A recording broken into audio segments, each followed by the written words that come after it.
আসসালামু আলাইকুম এভরিওয়ান। তো আজকে আমাদের বগুড়া ঈদ, খুবই আনন্দের দিন। আর আমি সকাল সকাল ঘুম থেকে উঠে পড়েছিলাম, তখন 5টাও বাজেনি, 4:30 মতন উঠে পড়ে সংসারের নানান কাজ করে নিয়েছিলাম। তো মেয়েকে নাওয়া ধোয়া করে জামা পরিয়ে নিচ্ছিলাম।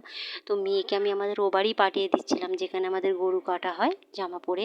তারপরে ঘরের চাদরটাকে ভালো করে গুছিয়ে নিয়েছিলাম, টান টান করে সুন্দর করে একদম গুছিয়ে নেওয়ার পর গোস্তটা দেখুন, গোস্তটাকে জাল দেবো বলে করছি। কালকে এত গরম ছিল, এত গরম ছিল, আমি রেকর্ডিংটা আজকে করছি, ভয়েস ওভারটা। ঘর পুরো অগোছালো মেলো হয়ে রয়েছিল। একদিকে স্টাভ জ্বলছিল, একদিকে গ্যাস জ্বলছিল, আর গ্যাসে হচ্ছিল গোস্ত রান্না। তো ঘর দেখুন, খাটে আমি মশলাদানিটা রেখে দিয়েছিলাম, পুরো ঘর একদম ভর্তি। স্টপ ওদিকে জ্বলছে, গ্যাস। তারপরে ফাইনালি রাতের বেলা করে ঘুমিয়ে পড়ার করেছিলাম, আর ঘুমিয়ে পড়েছিলাম রাত্রিরে।